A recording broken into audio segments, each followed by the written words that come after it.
Olá a todos, eu sou o Alê, estamos começando mais um programa Condomínio Sustentável. Para quem ainda não curtiu, curte a página, vai lá no sininho, dá um clique e se inscreve no nosso canal. Bom, hoje vamos falar sobre um tema super importante, logística reversa, política nacional de resíduos sólidos e economia circular. Eu estou ao lado aqui com o meu convidado, Rodrigo Oliveira, da Green Mine. Olá, Ale, tudo bem? Como é que você tá? Opa, beleza, obrigado por aceitar o convite. Obrigado você, um prazer estar aqui. Explica pro nosso público aí, de síndicos, moradores, conselheiros, o que é a Política Nacional de Resíduos Sólidos, né? E vamos chegar lá como isso acaba afetando os condomínios. Bacana.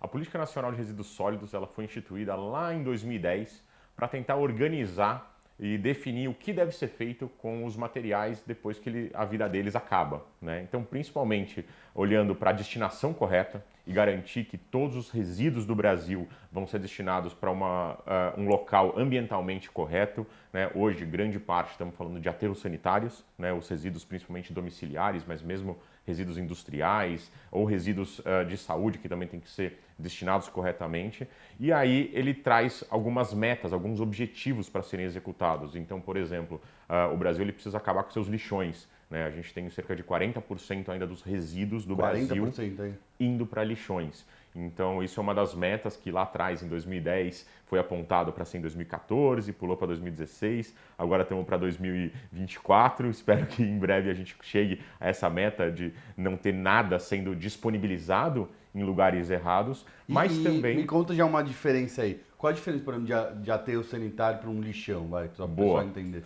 O lixão, geralmente, é uma disposição inadequada em termos de você não tem nenhum tipo de impermeabilização, ou seja, os resíduos, o chorume, o rejeito, ele acaba penetrando no solo, indo para lençol freático, acaba tendo aves, vetores, ratos, baratas e muitas outras doenças que podem acontecer ali, num lugar que está a céu aberto, gerando um cheiro horrível e poluindo o meio ambiente. O aterro sanitário, a gente fala que é o confinamento do resíduo, né? Então você faz o confinamento superficial de base, onde você coloca mantas para que esse material não drene, não vá para o solo ou para o lençol freático, e depois você faz a cobertura, inicialmente com membrana ou vegetal também, para que não tenham nenhum vetores chegando, não saia odor e também não polua o meio ambiente. Então são confinamentos que acontecem em vários lugares do país, o aterro sanitário. Mas aí tem o problema que o aterro sanitário, ele armazena ali o resíduo, mas ele não acaba com o resíduo.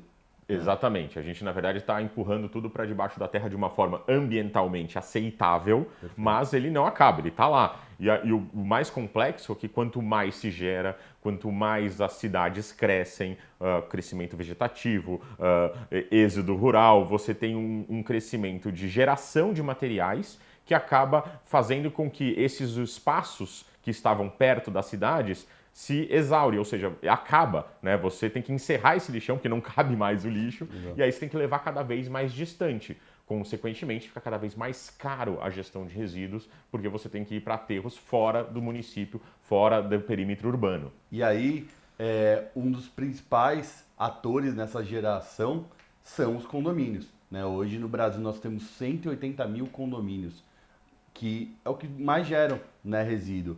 Então, a gente já vai chegar lá como a gente conecta esse papo com os condomínios. Rodrigo, me explica um pouco, dentro da Política Nacional de Resíduos Sólidos, tem o tema da logística reversa, né? O que é isso? A logística reversa, ela é um setor na legislação, é o artigo 33, né? Ele traz umas especificidades de produtos e embalagens que devem ter uma responsabilidade do fabricante, do comerciante ou até do importador que colocou esse produto no mercado. Então existem projetos muito bem definidos, inclusive sobre pneus, sobre embalagens de óleo, sobre lâmpadas, por exemplo, baterias e tudo mais. E um muito importante que afeta diretamente os condomínios, que são embalagens, a logística reversa de embalagens. A logística reversa, ela tem 3 aspectos fundamentais, né, que tem que ser muito bem cuidados. Primeiro, a gente está falando só e única e exclusivamente de embalagens pós-consumo, após uso do consumidor.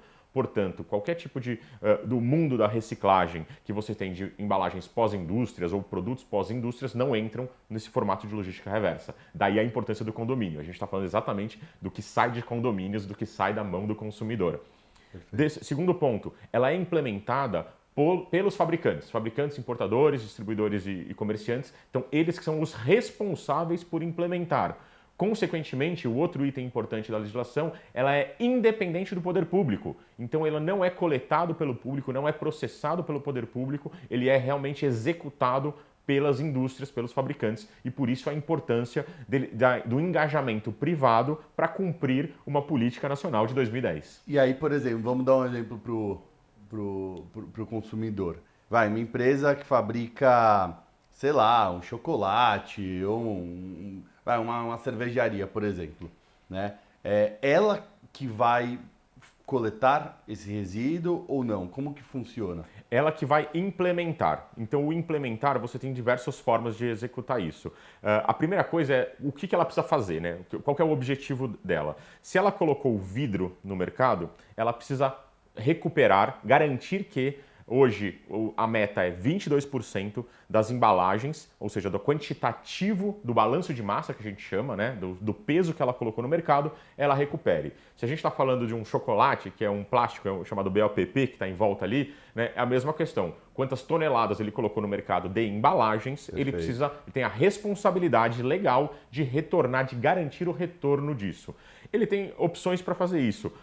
Idealmente, executar. Fazer acontecer, né? Então, garantir que ela implementa o projeto, contrata uma empresa para executar isso, para garantir e ter toda a rastreabilidade, que era material pós-consumo, que foi implantado por um fabricante e que é independente do poder público. E aí chegamos em um ponto da legislação que é a responsabilidade compartilhada, né? O que você, aí morador, consumidor, tem de responsabilidade nesse processo? Conta pra gente um pouquinho, Rodrigo. Bacana, e aí eu vou falar inclusive de uma das importantes formas de executar isso.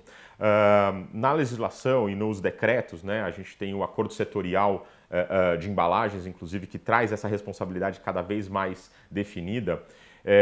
Quem fez o movimento de ida faz o movimento de volta. Ou seja, se o fabricante ele levou o seu produto até um supermercado, né, ele tem que pegar a embalagem que está no supermercado e trazer de volta.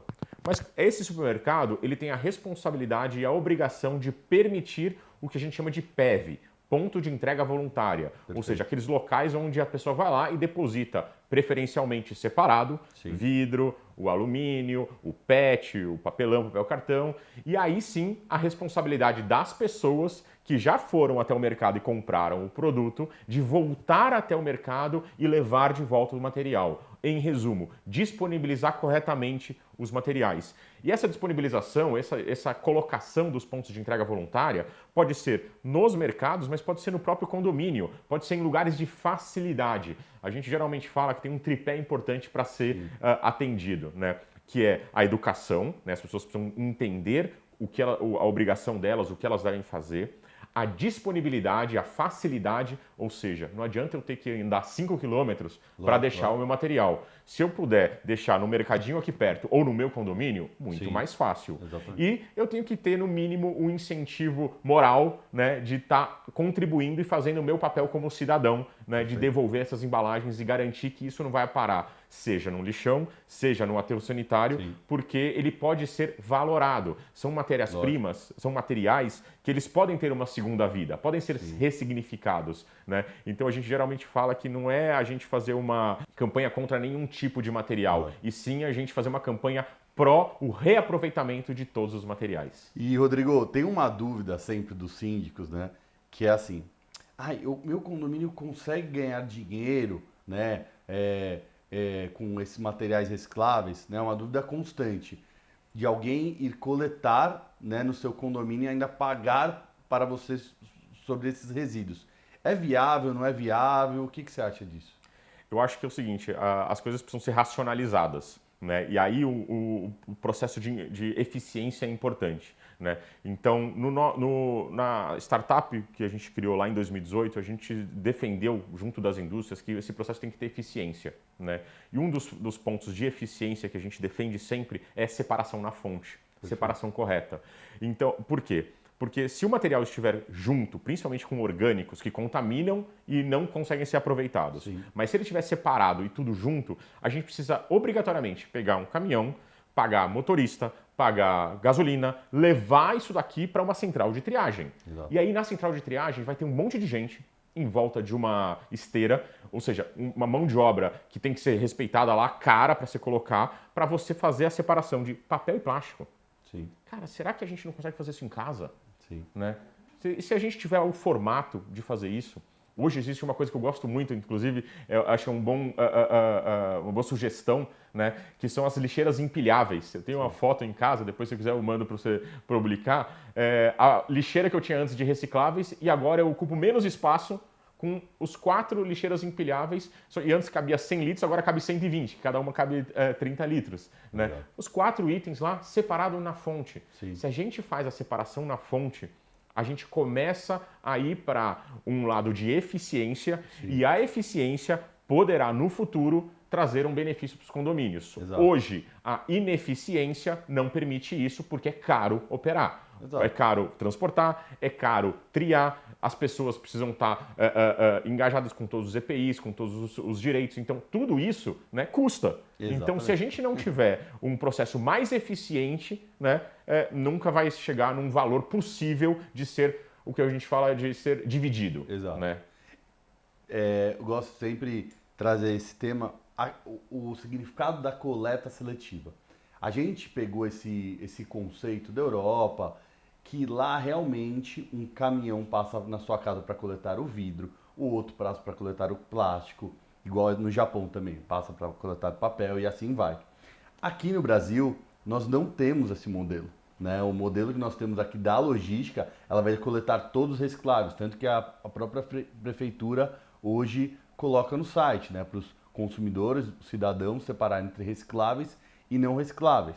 E o que vem sempre a pergunta e a cabeça, né, de alguns moradores assim, eu só vou reciclar se voltar algum benefício financeiro, né? E de a gente mostrar para esse morador que independente se tenha benefício financeiro ou não, é a responsabilidade dele, né, perante a lei, né? Perfeitamente. A responsabilidade compartilhada, ela traz essa obrigação para o cidadão de devolver as embalagens.